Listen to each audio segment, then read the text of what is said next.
Torniamo in diretta 17:32, quasi 33. Allora, questa è la proiezione, l'exit poll, anzi, la proiezione da Zaia al 74, quindi esattamente a metà tra queste proiezioni. C'è però in diretta, lo possiamo sentire Tony, la conferenza stampa del politologo Paolo Feltrico, il presidente del Consiglio regionale Ciambetti, analisi dei voti immagino, sentiamo.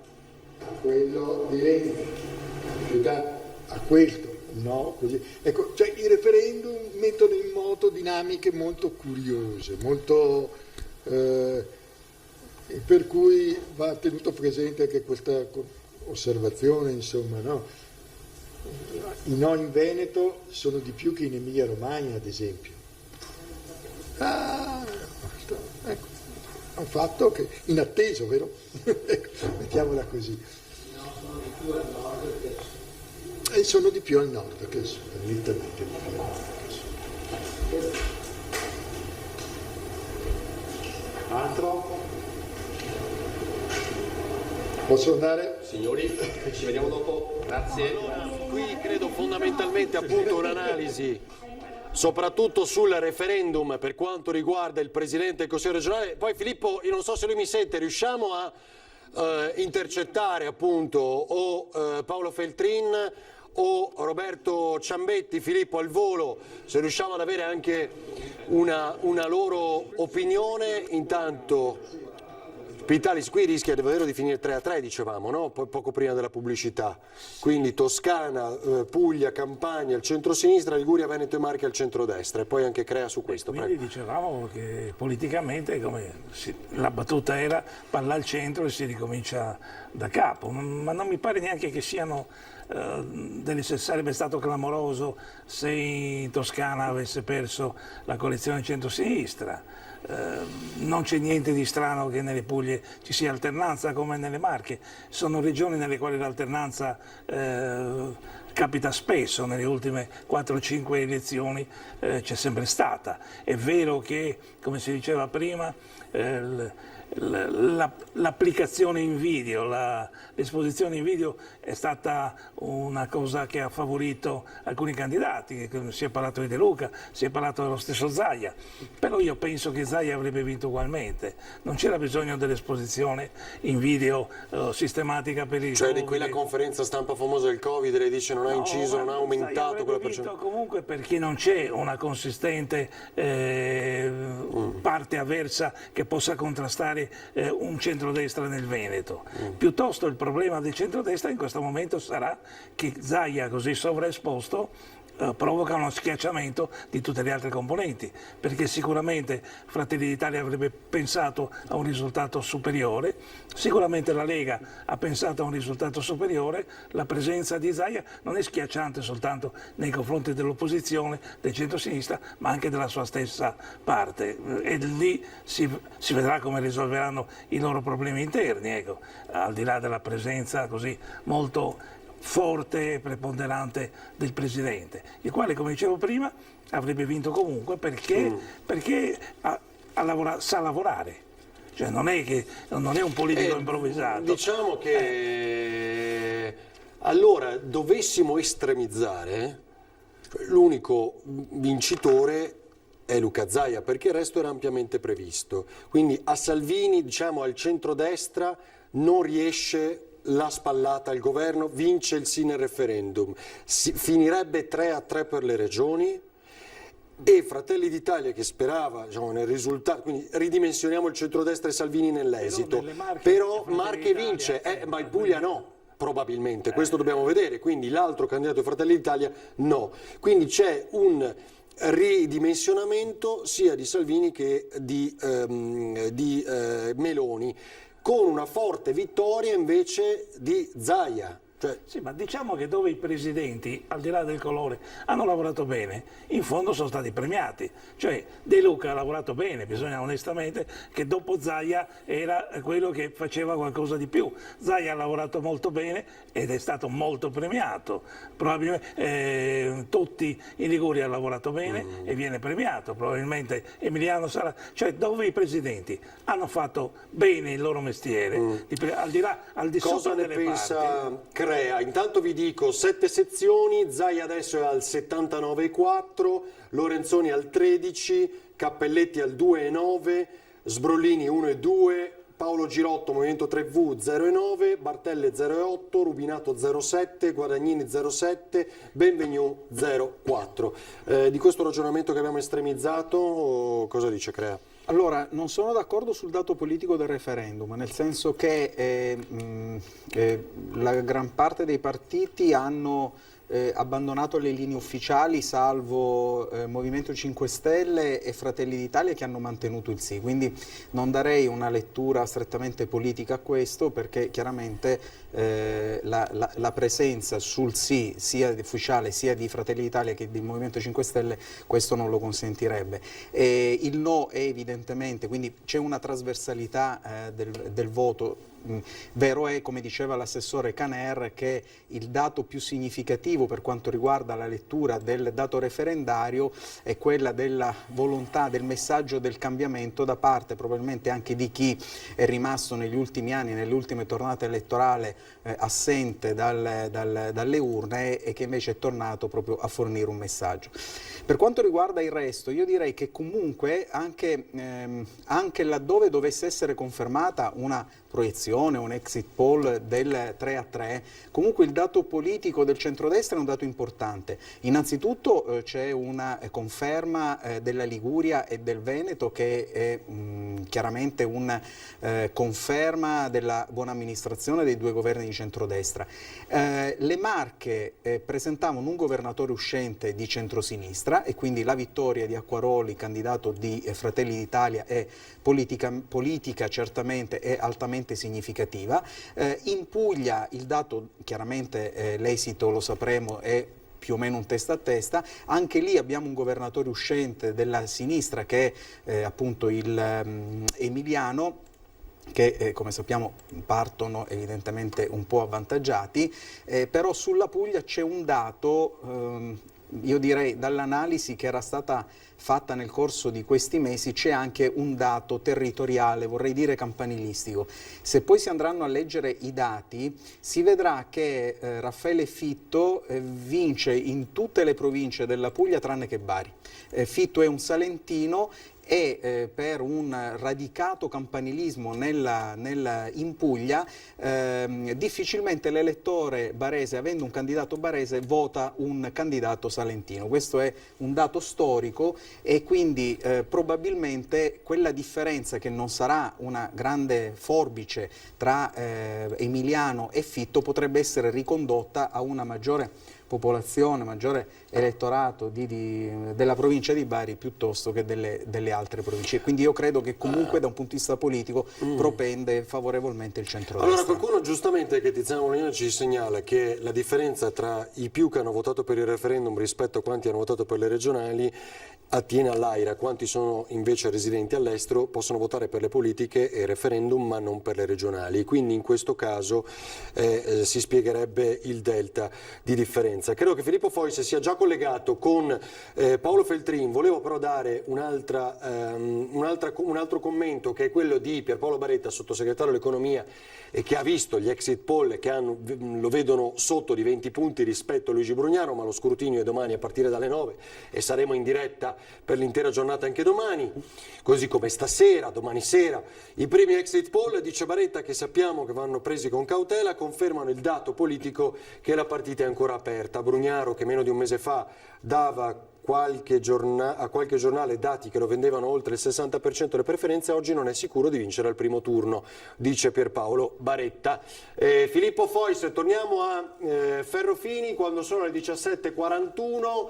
Sei con Paolo Feltrin? Tra un istante arriva. Nel frattempo io vi darei... Che cosa vi ha detto? Quella che è stata la prima proiezione. Ecco, devo spostarmi perché sto disturbando dei colleghi che stanno registrando. Allora, la prima proiezione da Zaia tra il 73 e il 75%, Lorenzoni tra il 16 e il 17%, Cappelletti attorno al 4%. Questo significa che tutti gli altri sono sotto questa percentuale, per cui il prossimo Consiglio regionale avrebbe solamente 3 coalizioni. più o meno divise come tra i 37 e i 39 seggi al centro-destra, 8-10 seggi al centro-sinistra, 2 o 3 seggi al Movimento 5 Stelle. Il calcolo esatto ancora non si può fare. Ecco qui il professor Feltrin. Eccoci, Molto interessante, molto interessante. Allora, Filippo, su quelle che sono le lo ripeterei. proiezioni. Sarà un consiglio comunale, ecco, un consiglio regionale. Scusami Ferdinando perché siamo qua col Ecco, con vai Feltrin. tu, dai, dopo lo ripetiamo, vai tu. Un cambio molto grosso, solamente 3 coalizioni riescono a entrare in consiglio regionale. Se si tenga presente che nel 2015 entrarono in consiglio comunale 12 gruppi, con ogni probabilità questa volta saranno poco più della metà. Ecco, già questo è un risultato che va notato. Ci sarà, adesso vedremo meglio nel corso dello spoglio, sembra esserci molto voto disgiunto che avrà alcuni effetti significativi anche sulla distribuzione seggi. Lo spoglio sarà lento, il Covid non aiuta e quindi tutte le operazioni subiscono un rallentamento. Entro mezz'ora, un'ora dovrebbe essere chiuso il referendum e poi via via nelle sezioni si comincia lo spoglio delle regionali. Poi c'è anche la questione della provincia di Verona dove c'è una supplettiva per cui questi dati arriveranno più tardi e si tratta di una delle province anzi la provincia più popolosa del Veneto. Per quello che riguarda all'interno delle coalizioni, cioè abbiamo già una linea di tendenza tra la lista Zaia e la Lega per esempio. Troppo presto perché i risultati. Attualmente abbiamo i risultati di poche sezioni, neanche nelle dita delle 2 mani, quindi è troppo poco e in questo caso meglio non fidarsi dei sondaggi, perché il problema è voto alle liste, quindi attendiamo un attimo i risultati di un certo numero di seggi e allora immediatamente di sezioni, di sedi elettorali, immediatamente si capiranno almeno le tendenze generali. Ecco, nonostante questo noi però possiamo già dire che ci saranno solamente 3 coalizioni che entrano. 3 coalizioni, possiamo anche dire ovviamente che il risultato che va paragonato sicuramente a quello della Democrazia Cristiana, cioè con ogni probabilità le 3 liste Lega insomma avranno la maggioranza assoluta dei seggi in regime proporzionale, quindi senza premio di maggioranza, perché avendo preso ben oltre il 60% non c'è neanche il problema del premio di maggioranza, quindi sarà un confronto diretto tra risultato Lega e risultato DC. Senta, l'ultima cosa che le chiedo è sul referendum, perché in Veneto si è votato più no rispetto al resto d'Italia, se non altro come media. Allora, intanto si è votato molto anche per il referendum, anche questo non era scontato. Il sì ha vinto nettamente, però il no ha ottenuto un risultato politicamente significativo, intorno al 40%, con alcune province che salgono al 44%, come Belluno, dove era evidente qualche preoccupazione relativa alla rappresentanza. La cosa interessante da notare è che la percentuale dei no è nettamente superiore alle indicazioni di voto no, ai partiti che indicavano chiaramente il voto no, e quindi sotto un certo profilo mostra come i referendum siano sempre brutte bestie, non si sa mai come va a finire. Ci ha rimesso le penne Renzi, ci ha rimesso le penne Berlusconi sui referendum e anche stavolta insomma è complicato. Filippo, lei diceva soprattutto Belluno. Sì, dimmi. Allora, vi do solo 2 flash. Intanto le supplettive di cui avevamo parlato per Verona, il senatore sarebbe quasi individuato, anche se comunque abbiamo ancora poche sezioni, ma Luca De Carlo, coordinatore regionale di Fratelli d'Italia, ha 5.000 voti per ora, Sterzi del Movimento 5 Stelle 700 e 1.487 Melotti del Partito Democratico. Per carità, sono 14 sezioni su 393, ma è molto avanti Luca De Carlo che appunto ambirebbe al soglio allo scranno del Senato in sostituzione proprio di un senatore di Fratelli d'Italia. Il secondo dato che volevo chiedere a Feltrin, poi non sembra vedersi questo successo della terza lista di Zaia, Veneta Autonomia, quella degli amministratori. Senta, mi chiedevano dallo studio, non ha avuto grosso successo la lista, la terza lista pro Zaia, quella degli amministratori. Beh, intanto vediamo.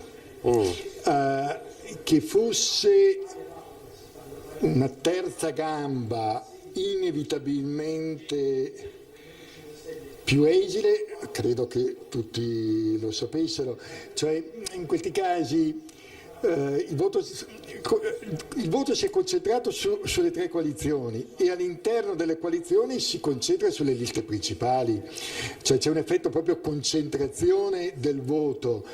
Non credo nessuno si aspettasse chissà quali risultati per la lista degli amministratori, anche perché, bisogna dirlo agli ascoltatori, con una campagna elettorale così anomala, così strana, è ovvio che solo chi aveva già una tradizione, una conoscenza profonda nel territorio avesse possibilità di successo. Tutti i nuovi inevitabilmente hanno fatto fatica. Questo spiega anche la debacle delle liste minori, insomma, no? Bene, Ferdinando, se non ci sono altre domande io lascerei il professore al suo lavoro, lo rivedremo tra l'altro alle 19. Va bene, allora dopo ne approfittiamo. Grazie Filippo, so che dobbiamo andare a Mestre dove c'è l'onorevole Raduzzi del Movimento 5 Stelle, ma c'è una nuova proiezione per quanto riguarda la Toscana, proprio per quel che dicevamo prima, e di fatto abbiamo anticipato, rischia lo scenario di essere quello del 3-3, di una vittoria del sì, quasi di un governo in sicurezza allora a questo punto, e di una vittoria ridimensionata di Salvini, di Fratelli d'Italia, e una stravittoria di Luca Zaia. Questo sembra essere un po' nella lettura anche di un centrodestra che sperava potessero esserci degli effetti sul governo per quanto concerne queste elezioni. In base alla seconda proiezione di SVG, il candidato Eugenio Giani, centrosinistra, al 47,2, la candidata leghista Susanna Ceccardi, 40,8 per il centrodestra. Movimento 5 Stelle al 7,1. Ecco, vedo Anna Maria Parisi. Vai Anna Maria. Eccoci, sì, siamo con il nostro ospite che è il deputato del Movimento 5 Stelle, Rafael Raduzzi. Buonasera. Buonasera a voi. Un commento subito rapido per quanto attiene al risultato che vi vede al 3,5% in regione. Devo dire questo è un risultato modesto, un risultato che non ci fa onore, che prendiamo però come stimolo. Io devo fare un grosso ringraziamento a Enrico Cappelletti e a tutta la sua squadra che secondo me hanno fatto un ottimo lavoro a livello locale e territoriale. Sicuramente questo risultato soffre molto di quelle che sono le dinamiche nazionali che su alcuni temi, soprattutto in Veneto, non sono riusciti forse a incidere. Penso ai risparmiatori truffati che ancora da un po' aspettano il rimborso che è stato stanziato ma che non è riuscito ad arrivare in tempo, e altre situazioni ambientali su cui forse potevamo incidere di più, penso ad esempio al tema dei FAS.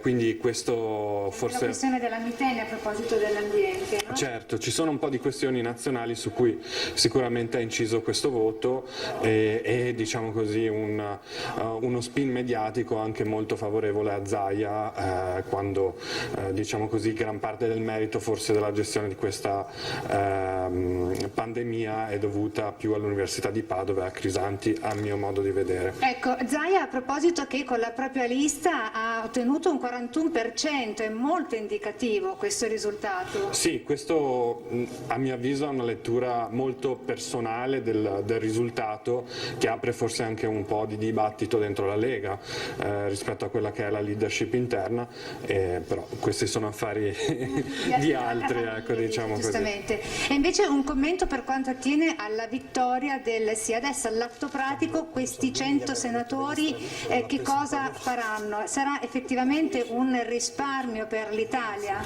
Sì, ecco, diciamo che possiamo consolarci, per così dire, con un ottimo risultato al referendum, una riforma su cui noi avevamo investito molto e i cittadini ci hanno dato ragione. Siamo riusciti in una riforma epocale, direi, e quindi vedremo, io non la metterei tanto sul risparmio ma quanto su un efficientamento di quelle che sono le produzioni normative in questo Paese. Noi soprattutto in questo periodo abbiamo avuto decreti da parte del governo dove il Parlamento arrivava con 8-9 mila emendamenti, emendamenti magari ridondanti, cose anche che non c'entravano molto con il decreto in questione, quindi uno snellimento e un efficientamento delle procedure, questo secondo me è molto importante. Ecco, se non hai domande da studio io gli porrei un'altra domanda, perché visto che si parla nell'autonomia della richiesta delle regioni, così dal risultato anche dell'ultimo referendum, questo risultato potrebbe del sì per quanto riguarda appunto la riduzione di 1/3 dei nostri parlamentari deputati andrebbe a inficiare quella che comunque è la richiesta di autonomia per quanto attiene ad alcune materie regionali, vedi ad esempio quella della sanità? Ma io penso che siano due partite distinte, forse il referendum avrà più attinenza con quella che è la legge elettorale, che noi speriamo di poter trasformare in un proporzionale con le preferenze che da tempo mancano in questo Paese, quindi che i cittadini possano avere un Parlamento scelto da loro, con le persone che preferiscono, e un Parlamento più snello e più efficace. Domande da studio? Allora, no. Mi fa piacere vedere e conoscere, adesso non puoi passare l'auricolare per questioni di sicurezza, ma vedere e conoscere l'onorevole Raduzzi. So che a maggior ragione dopo il risultato di oggi verranno ospiti in televisione anche i parlamentari del Movimento 5 Stelle. Grazie Anna Maria. Allora, Regione Veneto, 19 sezioni su 4.700, anzi ora sono 25 sezioni su 4.751, Zaia al 79,34, Lorenzoni 13,12, Cappelletti 3,09, dati veri, dati reali questi, Guadagnini 0,92, Girotto 0,89, Rubinato 0,79, Bartelle 0,67, Benvenu 0,62, Sbrollini 0,56, così i dati, ma vi ricordo 79,34 Zaia, 13,12 Lorenzoni. Vediamo anche se c'è qualche cosa in più in merito ai voti di lista che vedevo nelle nostre grafiche. Anche qui 25 sezioni, Fratelli d'Italia 6,5, fermo a 6,5. Lo strapotere della lista Zaia al 53%, lo vedete, adesso forse noi abbiamo qualcosa di più aggiornato rispetto ai 19 su 4.751 perché qui ho il 25 sezioni, però Zaia Presidente, la lista è al 53, Lega Salvini al 15, Fratelli d'Italia 6,5, Forza Italia 2,2, attenzione, 2,1 lista Veneto Autonomia, il PD al 10,3%, lo vedete qui, Europa Verde 1,6, il Veneto che vogliamo 1%, sarebbe su questo un impatto notevole, non certo positivo, ma sono poche le sezioni. Movimento 5 Stelle al 2,6, ma il candidato presidente al 3,1. E va bene, via via il resto, va bene. Crea? Commento? Dunque un commento su quello che diceva l'onorevole del Movimento 5 Stelle sulla legge elettorale. Hanno così combattuto sul sì per quanto riguarda il taglio dei parlamentari che adesso mi permetto di dire con la nuova legge elettorale che vorrebbero presentare una legge elettorale che non prevede alcun tipo di rappresentatività, perché non prevede né l'obbligo di coalizione né l'obbligo di indicazione del candidato premier né le preferenze. Non capisco dove possa essere la rappresentatività. Invece per quanto riguarda il dato di Fratelli d'Italia, d'Italia, ritengo che allo Stato, ma credo che crescerà ancora, il 6,5 o 7, quelle 5-6 sezioni di differenza davano uno 0,5 di differenza sul dato regionale, è molto, molto interessante tenuto conto che nel 2015 Fratelli d'Italia aveva ottenuto il 2,60%, oggi viaggia vicino al 7%, ancora con 27 sezioni, quindi credo che sia un dato importante, soprattutto se messo in relazione con il dato di di Forza Italia, che nel 2015 ebbe il 6% e che oggi si trova al 2,2%. Credo che sia un travaso non indifferente. Intanto c'è una proiezione anche per quanto riguarda la lista Zaia, che sarebbe 26 punti percentuali sopra alla Lega allo stato attuale, lo dicevo poco fa, e qui siamo a non 25 ma 31 già, ve lo vedo sul nazionale, 31 sezioni, siamo col 79-41 Zaia, 13-57 Lorenzoni, 2-82 Cappelletti. Questo sul fronte candidati presidenti. Invece le liste, qui abbiamo 53%, 15% Lega Salvini, altro che 26 per ora, ma è chiaro che dobbiamo valutare in base a una proiezione. La proiezione cosa dice? Che quella di Zaia, Presidente, si attesta al 41%, staccando di 26 punti, Filippo non so se mi senti col Presidente Ciambetti, staccando di 26 punti quella della Lega, che è ferma al 15,8, e sarebbe in base a una proiezione, non è lo risultato attuale che di fatto stiamo leggendo e interpretando, ma una proiezione che vedrebbe la lista Zaia al 41,2 e la Lega al 15,8. Filippo, io vedo il Presidente parlare, ma non so, è collegato con noi? Ma solo il Presidente Zaia, quindi la stima che i veneti hanno... Abbiamo perso tutta la prima parte. Si vede anche da questo segnale. Vedi Presidente, noi abbiamo perso la prima parte. Lei diceva che non c'è tutto questo distacco tra la Lega e la lista Zaia. C'è un importante distacco, ma appunto con Feltrini invece parlavo dei voti singoli alla coalizione, quindi solo al Presidente Zaia, che poi appunto dà un vantaggio, lo dicevo prima in conferenza stampa, che il testa a testa è fra Zaia e il sì, anzi Zaia ha superato il sì alla grande, insomma, quindi in queste elezioni. In una elezione in cui si sapeva che avrebbe vinto Zaia, lo possiamo dire, però appunto il motivo di interesse grosso per cui si guarda il Veneto è proprio questa dicotomia tra la lista Zaia e la Lega. Si è parlato nel caso di un distacco troppo ampio tra le due liste, che ci potrebbero essere dei problemi anche con Salvini a livello nazionale. Allora, i candidati della lista Zaia, io sono candidato in lista Zaia, sono stati scelti dalle segreterie politiche provinciali e quella regionale, quindi non c'è nessuna differenza nella composizione delle liste fra una e l'altra, sono entrambi militanti Lega e persone che hanno avuto il curriculum interno al movimento con appunto tutti i passaggi dovuti a livello comunale, provinciale qualcuno, eccetera, eccetera. Quindi io questa cosa sinceramente non la vedo e la vedremo poi nella composizione dei gruppi, quando l'attività in aula sarà assolutamente, come lo è stato in questa legislatura, univoca e senza alcuna dissonanza. Tra l'altro sarà un'attività in cui ci saranno solamente 3 coalizioni presenti. Sì, questo semplificherà moltissimo la composizione del prossimo Consiglio. Ricordo, nel 2015 entrarono dalle elezioni 12 gruppi in Consiglio regionale. Adesso con questa semplificazione, perché appunto a parte i 5 Stelle che sono lì che ballano attorno al 4%, tutti gli altri 9 candidati, gli altri 6 candidati non avranno neanche diritto di tribuna in Consiglio regionale, quindi un Consiglio regionale molto più, diciamo, secondo me semplice anche nella gestione, quindi io mi auguro un Consiglio regionale che possa lavorare almeno bene come quello che è appena finito, che è appena uscito. Quindi ci sta dicendo che potrebbero essere addirittura 2 le coalizioni che entrano?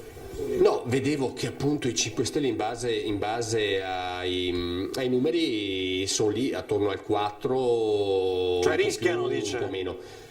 questi sono i primi seggi scrutinati, quindi la tendenza vera la vedremo fra un'oretta e mezza, e i dati definitivi li vedremo ancora più tardi, perché con lo scrutinio del seggio senatoriale di Verona l'assestamento vero lo avremo veramente fra molte ore, quindi i numeri di chi entrerà in Consiglio lo vedremo, ripeto, non dico a notte inoltrata, però quasi.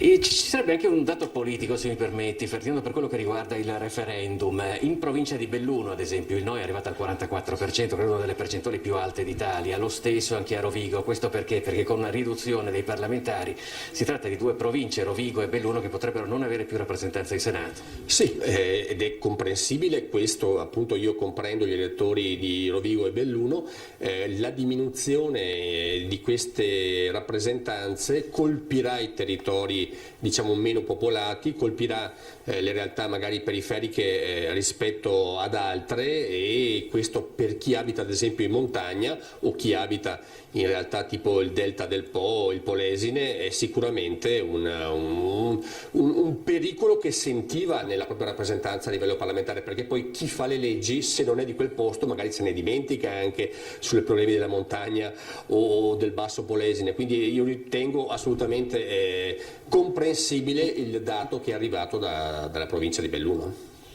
Ferdinando, se non ci sono altre domande, io ti direi che ci aggiorniamo alle 19, credo, con la prossima proiezione. Guarda, se riesci a riepilogarla, ma ho la pubblicità, ma in un flash, se finisce 3-3 con le regioni, vince il sì come volevano Movimento 5 Stelle in particolar modo e il PD, insomma Fratelli d'Italia viene ridimensionato perché vince solo una delle due regioni che voleva guidare, insomma l'unico vero vincitore è Zaia. Cosa dice Ciambetti? Allora, se alle regionali finisce 3-3, il referendum vince il sì, come avevano chiesto il Partito Democratico, il Movimento 5 Stelle, e Fratelli d'Italia escono. Salvini non strappa la Toscana. L'unico che ha vinto, Salvini non strappa la Toscana, l'unico che ha vinto è Zaia. Zaia vince sicuramente per il buon governo che ha fatto, l'ho ricordato spesso nelle ultime settimane, ricordiamoci che l'accordo fatto fra Salvini, Meloni e Berlusconi, una paginetta A4 citava 2 volte il presidente della regione Veneto, l'allegato è stato scritto Luca Zaia, quindi Luca Zaia è sicuramente personalità che a livello nazionale detta l'agenda. Però vedo Zaia in proiezione veneta per i prossimi 5 anni, per far bene sulle Olimpiadi, per far bene sul raggiungimento dell'autonomia, quindi sicuramente il peso con il quale Luca Zaia andrà a trattare a Roma con qualsiasi governo, anche col governo giallo-rosso, sarà importante anche grazie agli elettori del Veneto. Va bene. Va bene. Grazie a Filippo Foisco, il presidente del Consiglio regionale Roberto Ciambetti. Ho la pubblicità, voglio ricominciare dopo da questi numeri che ha dato Feltrin. Molto voto disgiunto, avremo metà dei gruppi rappresentati in Consiglio regionale rispetto a 5 anni fa, il centrodestra, ormai la Lega come la DC, più la lista Zaia, 37-39 scranni al centrodestra, 8-10 al centrosinistra, 2-3 al Movimento 5 Stelle, ma dice Ciambetti ancora dobbiamo capire e vedere, perché non è mica detto. E poi, subito dopo la pubblicità, avremo Arturo Lorenzoni, candidato presidente del centrosinistra, che si collegherà con noi. A tra poco.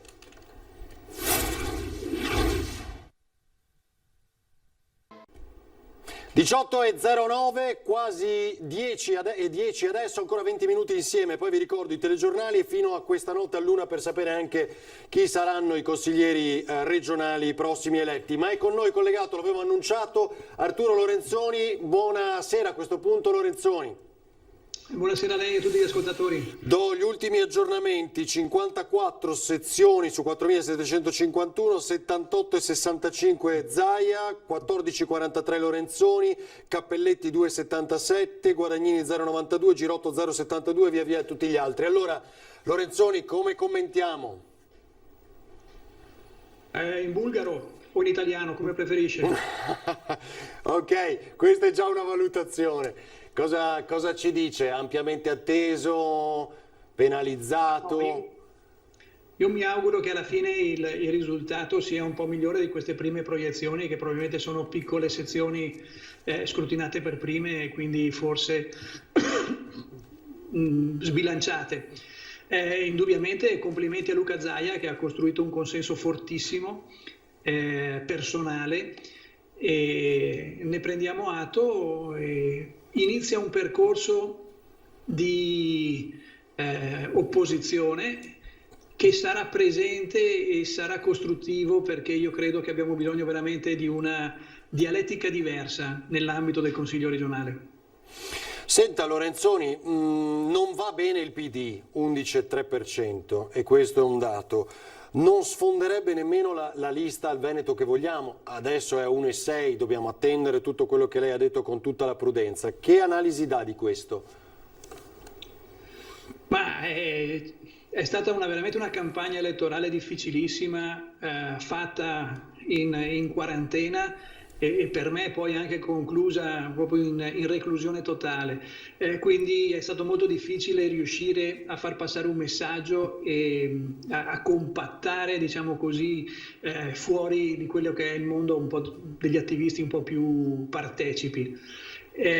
Quindi è stato veramente difficile riuscire a comunicare il progetto, però ripeto, abbiamo lavorato in delle condizioni che credo fossero nuove in assoluto, e indubbiamente chi aveva la visibilità mediatica legata al ruolo istituzionale è stato fortemente premiato. Però è mancato il PD un po', o no? Nel suo sostegno? Ma il Partito Democratico sta vivendo un periodo indubbiamente complesso dopo le fratture che ci sono state negli anni scorsi, e l'auspicio è quello proprio di riuscire a ricompattare l'area democratica, e io penso che il Partito Democratico abbia avviato all'interno un processo di rigenerazione che darà il suo frutto. Senta Lorenzoni, avevamo detto più volte in questa campagna elettorale, cioè se le proiezioni dei seggi addirittura sono quelle che ci hanno detto poco fa il politologo Feltrin collegato da Ferrofini, tra 37 e 39 seggi al centrodestra, tra gli 8 e i 10 al centrosinistra, 2 e 3 al Movimento 5 Stelle se saranno confermati. Questo è un CDA, eh? Questo sì, è un CDA di una società a partecipazione statale dell'Est Europa. Sì, è un risultato molto sbilanciato, che ritengo che non rispecchi fino in fondo quella che è la società veneta e quelle che sono le sue aspirazioni. Però questi sono i risultati e con questi dobbiamo avere a che fare. Però appunto sì, non è da recriminare, diciamo, agli elettori, perché sembra un po', no? Cosa intende?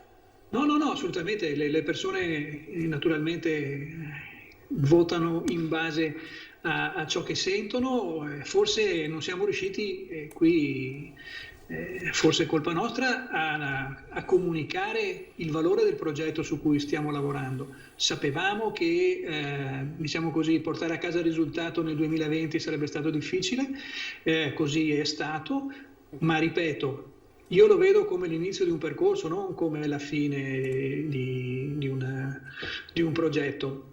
E quindi con pazienza, con umiltà, noi si lavora, e sono convinto che nel tempo emergerà il valore della proposta che vuole cambiare proprio l'agenda del Veneto.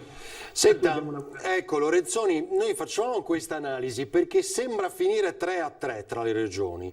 Vince il sì, il centrodestra non sfonda in Toscana, diciamo, pur avendo un ottimo risultato non vincerebbe in Toscana, non vincerebbe in Puglia, si ridimensiona, diciamo, l'area Salvini che sperava nel colpo grosso, si ridimensiona Fratelli Italia, sbaglieremo, diciamo, in questa analisi perché vince nelle Marche ma non in Puglia, insomma l'unico che vince forte è Zaia.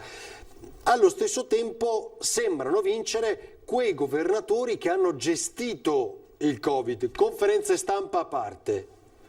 E così anche il governo che evita quella spallata, no? Cosa dice? È molto figlio del Covid questo risultato?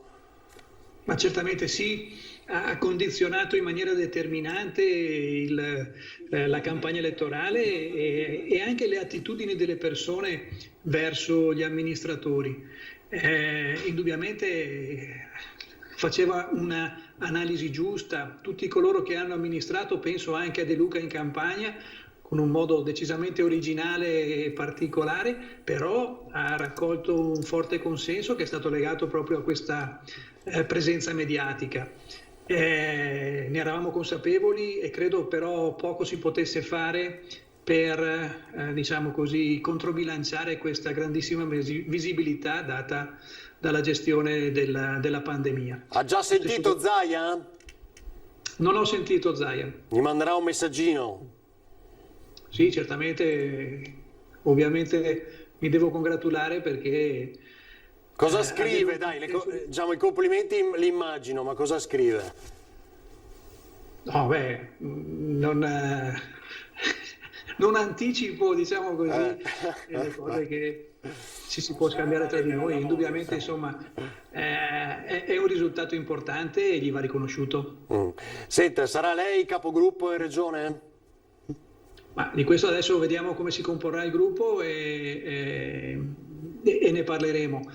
Indubbiamente a me sta a cuore raccogliere l'area di opposizione e, come ho detto più volte, fare una giunta ombra per riuscire a marcare stretto tutti gli assessori in modo che l'agenda sia condivisa e non sia più, diciamo così, gestita solo da una parte. Cercherà il dialogo con il Movimento 5 Stelle, dovesse essere rappresentato in Consiglio regionale? Ma certamente sì, sui contenuti, guardi, con il Movimento 5 Stelle non abbiamo mai avuto grosse tensioni, grosse diversità e sicuramente ci sarà modo di collaborare. Va bene. Non le ho chiesto come sta perché lo sappiamo, insomma, quindi sta molto meglio, vero? Sì, per fortuna, guardi, oggi ho fatto il tampone che mi auguro sia negativo oggi e negativo dopodomani, sono fuori dal tunnel. Un abbraccio, grazie da Arturo Lorenzoni. Grazie a lei, buona serata. Grazie di ascoltare. Arrivederci, grazie.